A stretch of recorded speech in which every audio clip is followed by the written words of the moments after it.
Assalamualaikum warahmatullahi wabarakatuh. Di sini saya akan mempresentasikan materi ekotoksologi perairan. Pengertian etoksikologi adalah cabang ilmu yang mempelajari dampak bahan kimia beracun terhadap organisme hidup dalam ekosistem, termasuk perairan. Fokusnya adalah memahami efek toksik pada bagian tingkat biologis, mulai dari individu hingga ekosistem. Yang kedua, komponen utama dalam ekotoksikologi perairan. Sumber pencemaran perairan, limbah industri yaitu logam berat, senyawa organik beracun. Yang kedua, limbah rumah tangga, deterjen, minyak, dan plastik. Yang ketiga, limbah pertanian, pestisida, pupuk kimia. Yang keempat, tumpahan minyak dan mikroplastik, jenis polutan. Logam berat, merkuri, Hg, kadmium atau Cd, timbal atau Pb, dan arsenik atau As. Pestisida, organofosfat, organoklorin, dan karbamat.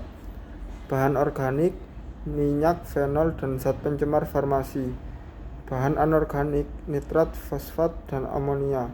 Yang ketiga, proses dalam ekotoksologi perairan. Bioakumulasi, penyerapan dan akumulasi bahan toksik oleh organisme dari lingkungan.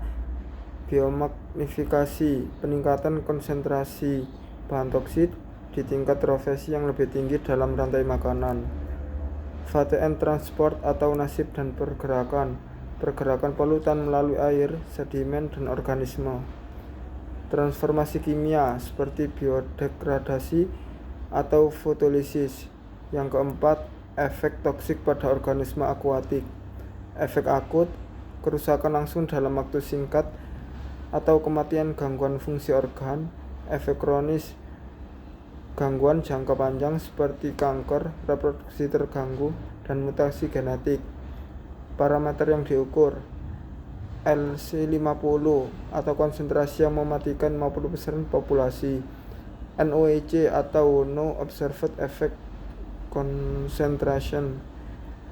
Yang ketiga, LOEC atau Loss Observed Effect Concentration.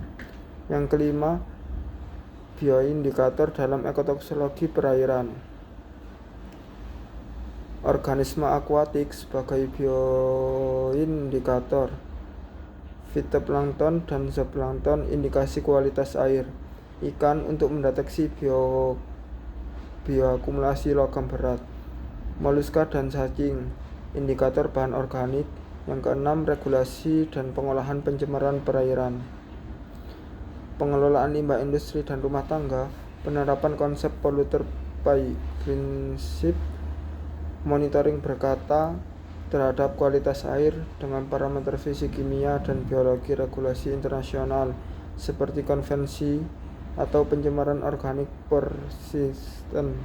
Yang ketujuh, pendekatan ekotoksologi dalam konservasi perairan. Penilaian risiko ekotoksologi era atau untuk mengidentifikasi dan memitigasi dampak pencemaran. Penggunaan teknologi ramah lingkungan untuk pengolahan limbah, rekayasa ekologi seperti biofiltrasi, menggunakan tanaman air untuk mengurangi toksidasi. Materi ini dapat disesuaikan lebih mendalam berdasarkan kebutuhan seperti studi kasus lokal atau aplikasi metode analitik tertentu. Yang pertama, kasus pencemaran logam berat di Sungai Citarum, Indonesia. Latar belakang, Sungai Citarum di Jawa Barat dikenal sebagai salah satu sungai paling tercemar di dunia. Sumber pencemaran utama adalah limbah industri tekstil, rumah tangga, dan pertanian. Logam berat seperti merkuri, timbal, dan kadmium ditemukan dalam konsentrasi tinggi. Dampak ekologis, penurunan keanekaragaman hayati perairan, bioakumulasi logam berat pada ikan yang mengancam kesehatan manusia melalui konsumsi, eutrofikasi akibat kelebihan nutrien dari limbah rumah tangga. Efek pada masyarakat, gangguan kesehatan seperti keracunan logam berat dan penyakit kulit, penurunan kualitas air untuk irigasi dan kebutuhan sehari-hari. Solusi, restorasi ekosistem melalui program revitalisasi sungai, peningkatan pengolahan limbah industri dan rumah tangga. monitoring berkala terhadap kualitas air dan organisme akuatik. 2. Kasus tumpahan minyak di Teluk Meksiko. Latar belakang kebocoran minyak besaran terjadi dari anjungan minyak Deepwater Horizon Milk BP mengakibatkan lebih dari 4,9 juta barel minyak tumpah ke laut.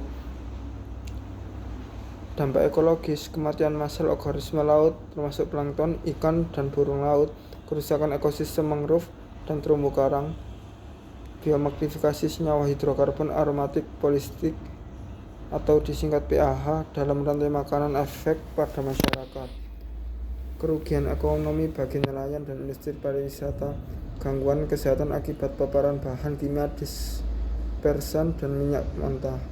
Solusi: pembersihan minyak menggunakan dispersan kimia dan bioremediasi, penguatan regulasi eksplorasi minyak di lepas pantai, pemulihan habitat laut yang terdampak. 3. Kasus pencemaran pestisida di Sungai Mekong, Asia Tenggara. Latar belakang, Sungai Mekong yang melintasi beberapa negara di Asia Tenggara tercemar oleh pestisida akibat aktivitas pertanian intensif.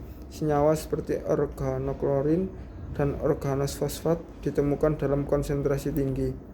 Dampak ekologis, penurunan populasi ikan yang menjadi sumber utama protein bagi masyarakat setempat, gangguan pada reproduksi dan perkembangan organisme akuatik, efek pada masyarakat, akumulasi residu pestisida dalam ikan yang dikonsumsi masyarakat menyebabkan gangguan kesehatan termasuk kanker dan kelainan reproduksi, penurunan hasil tangkap ikan yang mengaruhi ekonomi lokal. Solusi: promosi pertanian berkelanjutan dengan mengurangi pengurangan pestisida kimia, monitoring kualitas air dan ikan secara rutin, edukasi masyarakat tentang bahaya pencemaran pestisida.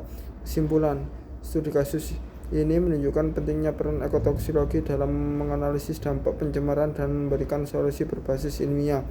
Pendekatan terpadu antara pemerintah, masyarakat, dan industri diperlukan untuk memitigasi pencemaran perairan.